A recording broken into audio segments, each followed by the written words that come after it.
ഭാസ്കര, എല്ലാവർക്കും എന്താന്ന് വെച്ചാ കൊടുക്ക്. കള്ളോ കപ്പയോ കരിമീനോ കൊഞ്ചോ എല്ലാം പോരട്ടെ. എല്ലാം എന്റെ ചെലവ്.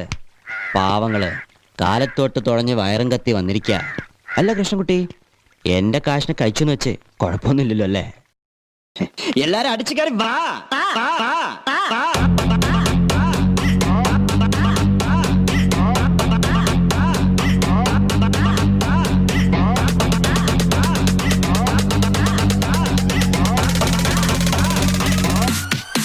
എല്ലാരും അടിച്ചു കയറി വാ.